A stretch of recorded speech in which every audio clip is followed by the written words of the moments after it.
You ever do something generous for somebody and they don't reciprocate in a nice way? You know, like you do something kind, you do something nice, and they don't respond that way. I mean, the Bible tells us in Matthew 7:12, do unto others as you would have them do unto you. And sometimes we get this idea that if you're nice to someone, someone's going to be nice to you. I mean, that should be our initiative. I mean, Matthew 7:12 in the Message tells us to look at things around us, look at the people who are in need, and take the initiative to do something kind, do something loving, do something compassionate, willingly step out there and be the person that you would want them to be to you. It's not that we work out of anticipation of people responding the same way. I'm not telling you to give favors because you want favors. I know some people live by that rule, that mantra, well, if I do this for you, what are you going to do for me? That's not what the scripture is talking about here. It's talking about showing kindness, showing love, showing compassion, showing consideration, showing concern, actually doing something of value for someone else. Like to take the initiative to say, okay, this is your circumstance, this is your situation, this is how much I care. This is how much I love you. This is how much I know you have need. This is how much I know you need to be treated kindly and compassionately. This is what I know you need. And so in knowing that, I'm going to respond. I'm going to respond. And I'm not going to wait for you to do something for me. I'm not going to wait for you to scratch my back so I can scratch your back. I'm not going to wait for you to show kindness to me before I show kindness to you. I'm not going to wait for you to do something before I do something. No. I'm going to do something. I'm going to do something. I'm going to allow myself to be led by Jesus. I'm going to allow myself to be led by love. I'm going to allow myself to be just compelled to do something, to act in some way or another, because I know that I would want somebody to do that for me. I would want somebody to help me. I would want somebody in my situation, my place in need, to help me. I would want somebody in difficult situations and circumstances where I don't have enough to feed my own family to buy me groceries. Yeah, that sounds a little bit vain and needy, but seriously, there have been moments in my life where someone has responded before I could ever respond to anybody else in that kind of capacity. Oh man, I feel compelled. I'm going to do something. I see a need. I'm going to respond. I'm going to buy Seth's family groceries. Whatever it is, man. It could be just like stepping out of line and allowing somebody to go in front of you just because you see that they're in a hurry or they look stressed out or something.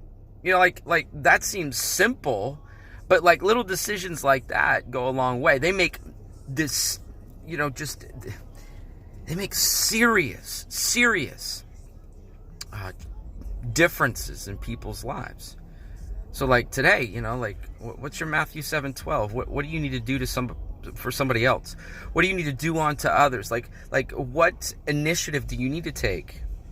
What initiative do you need to take for someone in need? What initiative do you need to take to help someone? Because I'm going to ask you to seriously pray and observe and survey your surroundings. Take an inventory of the people around you. Maybe not just one person, maybe throughout your day, you can find several people that you need to do something for. Maybe it's to lift something, to move something. Maybe it's at work. You need to just, step up there and help somebody who has a need for support even before they ask.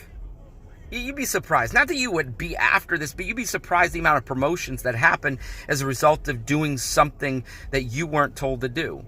You'd be surprised how it changes the dynamic of your relationship with your friends or with your classmates or with your school by doing something that you weren't necessarily told to do out of love and compassion.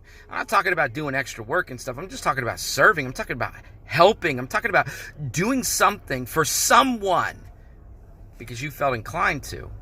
You felt inclined to because, shoot, you would want them to do that for you. I have a saying with my friends, like people that have stepped out there and helped me out, I always say thank you, thank you, and I just show them love and I respond not because they did something for me, but because I see in their heart the love that exists, and when somebody comes and does something for me, And I'm just like, man, I'm blessed, I'm blessed, I'm blessed. Thank you so much, thank you so much. And they say, you're welcome. Sometimes I'll say, you know, I know that you responded. I pray that you would expect no less out of me. Essentially what I'm saying is, like, you jumped in there, you did something for me. You know what?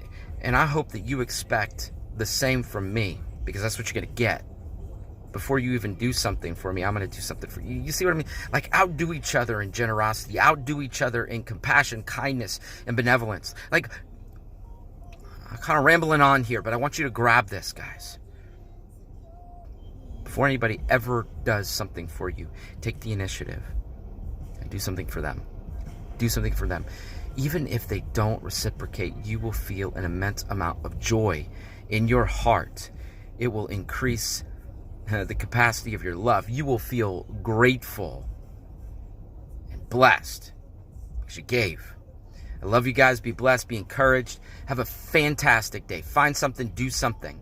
Find someone. Do something. I love you. Jesus loves you more.